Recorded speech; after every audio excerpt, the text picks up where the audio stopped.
Well, I'm scarred for life. I need to go stare at a wall and rethink everything. With that said, this is the inconveniencing. And by the way, I realized I forgot to mention what the message was in the last one. And the only reason I'm bringing it up is actually is an interesting one. It's Carla, why don't you call me? Which is like, okay, whatever. But Carla actually is a character mentioned later, so just interesting that they mention it now, and she's not even like a major character, which is why it's just weird. But for those who know, I won't give it away. But maybe it was the creator just talking to Carla. Could be. Maybe it was just two people named Carla that they happen to have a character name, or maybe he really did go through a breakup. For all we know. No, this one is Onwards Aoshima, what that dolphin thing with the hands, which is like the funniest visual. The greatest creation ever. This is an episode where Dipper lies about his age so he can hang out with Wendy and her friends.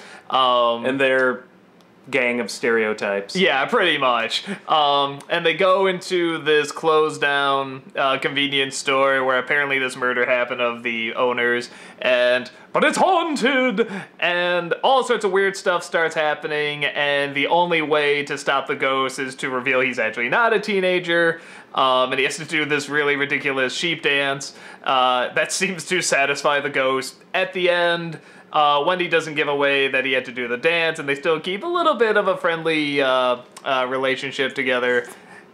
Yes, and that actually comes back too. Yeah, the place is still haunted, but at least they still hate teens. Yeah. So pity the poor teenage soul that walks into that convenience store after that.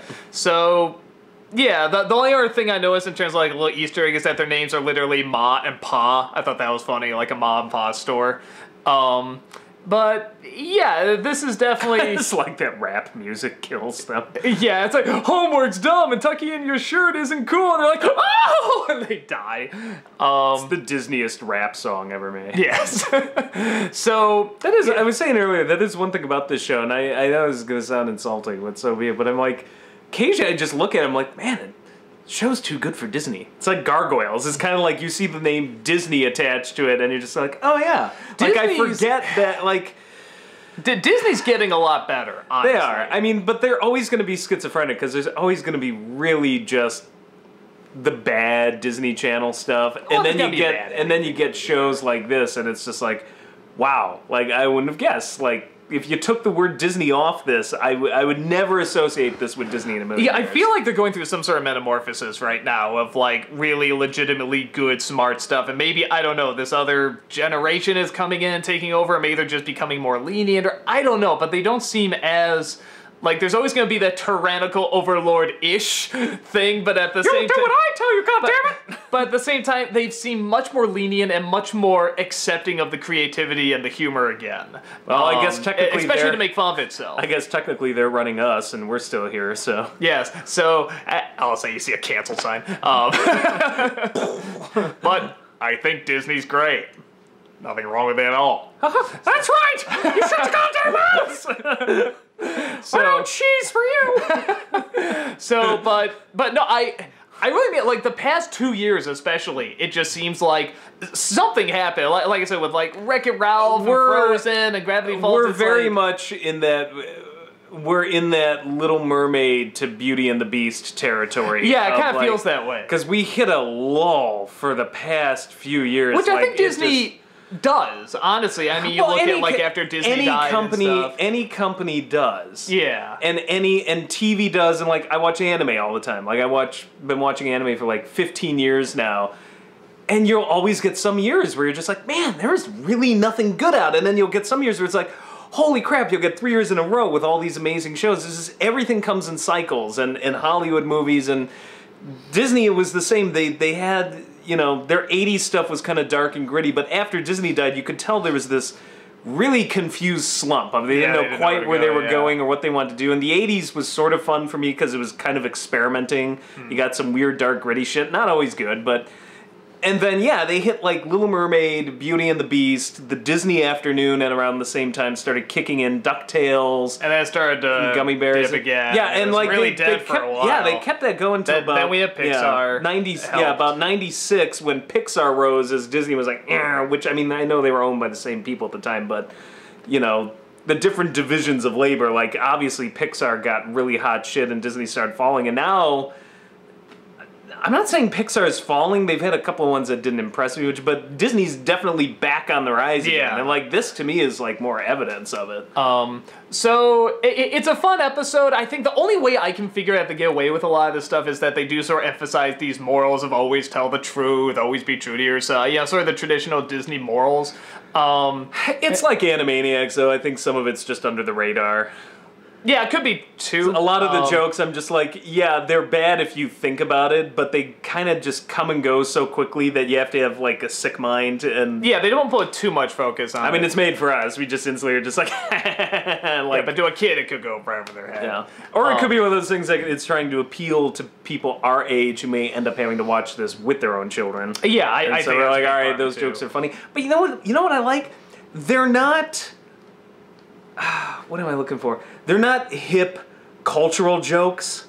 They're sort of retro jokes. It's not. They're retro jokes, but it's they don't not seem manufactured. Dated. They it's seem not dated. honest. No, it's not dated. Like, everything tries so hard to be hip that it just almost seems dated because you're like, oh yeah, like 90s, like, and this doesn't. There are some things that make it a little dated, but, like, the style of the jokes doesn't seem that dated. Yeah, it seems pretty again, very much like Adventure Time, where these jokes feel like I could seem relatively timeless. I feel like I could watch this 20 years from now, and while I'd be like, okay, yeah, this is one or two aimed things, at millennials, and I still would be like, you know what, this still holds up. Like, it's still legitimately funny, even though some of the little things are dated.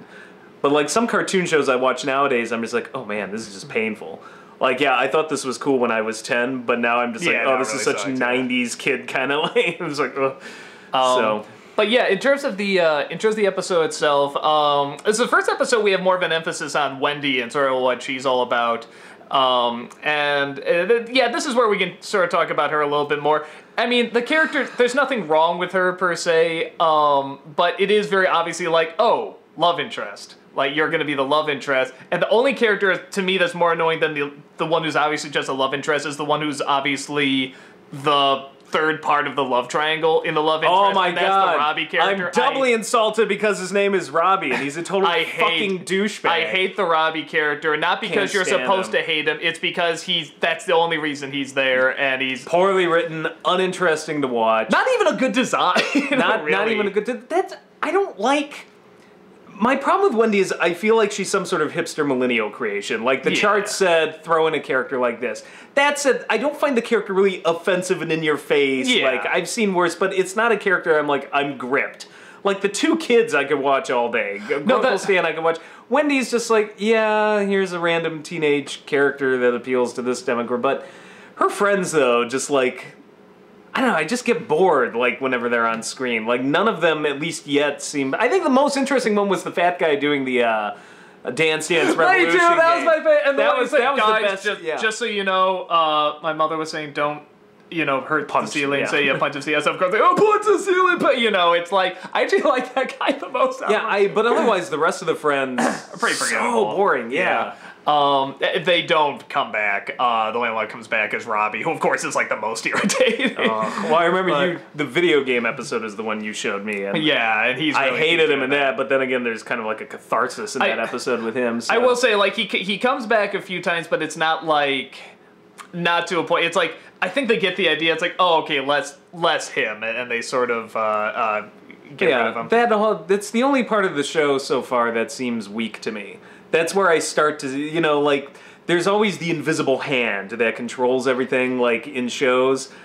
And when the invisible hand becomes visible and you're just like, oh, like, somebody wanted to appeal to this demographic or marketing this. And, like, I don't get a lot of it except with those like, Wendy and her friends. I'm just like, yeah, this is the weaker part of the show for me. It could be, too, that there is this element maybe they were saying, hey, play with, Dipper wanting to be part of the crowd and stuff like that. So they're probably, okay, well, what are teenagers doing now? And this is, an older generation trying to look at, okay, what are they kind of about and doing? When honestly, in my opinion, the funniest stuff with Wendy is when she is...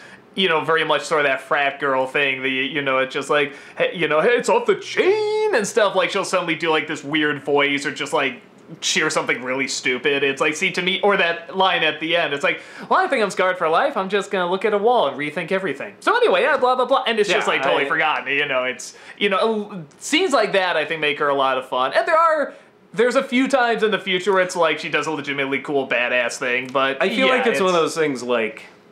I always find it interesting that somehow you can write timeless children's characters, but when it comes to teenagers, that's always where people get tripped up. I think it's because they have to write, like, current ones, and teenagers are so much about, like, what is popular now, and it's hard to keep up because But the thing is, I'm not convinced that you necessarily have to do... I think it's a problem of just, like, trying too hard. I'm not convinced that you have to do that. Like, you could just write teenage characters without having to get so sucked up in the current climate. I don't know. Well, I mean... What the fuck do I know about teenagers? I don't know what I'm talking about. I've been out of high school for more than 15 years. I don't know. No, but there is something to that there are some things that never really do change with, teenage characters. Even the joke about, the pale skin and bad attitude, they're often confused for teenagers. It's like, that's never going to change. I liked those jokes, so I don't know.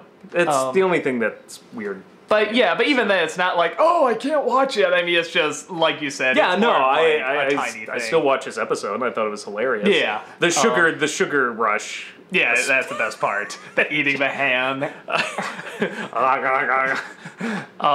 That design of that was one of the greatest fist works with the dolphin coming out, the fizz coming out. I am so shocked Sci-Fi did not take one look at that and be like, find a way to rip that off. Sci-Fi movie of the week. So that blows things I've seen on Cartoon Network out of the water for pure surreality. That was just genius. Yeah, and I think the only other thing I can think of before signing off is that I do sort of like that. I think most kids or teens, whatever, at some point have that encounter where it's like you go someplace you're not supposed to, late at night, break in just because you can, and you do whatever stupid thing you can think of, but because it's against the rule, it's amazing, so Some people kill homeless people, too. Yeah, what? Anyway, but the other thing I liked about this episode was... it's legitimately scary. Yeah, I love when he looks and he sees the reflection with the skeletons. Yeah, this one in particular, a little more scary than some of the other ones. Like, I don't know if this was a Halloween episode or if there's anything special about it or it just happened to be scarier, but I really like that. Like, it had kind of a Ghostbusters feel. Like, it's comedy, but it's also legitimately... Yeah, it's legitimately kind of spooky. I mean, I was never, like, scared, but I'm like, if I were a kid, I'd be watching this episode a little bit like... Okay. So the sign turning around to close. I mean, just those little touches, do add up. Good episode, and we will see you in episode, I think, 6? 5? Or is it 5? I think it's 6. Oh, 6. Sorry. Yeah. We're marathoning these, so I'm losing track. Hey, come on. You know the drill. What, 6? 6? Oh, yeah. 6 is good. 6 is good. 6 is good. Yeah. So. Nice talking with you, Wayne. You get it. Don't act like you don't. It's Tim Burton's Batman. Ruin that. I think we need our girly scream. No.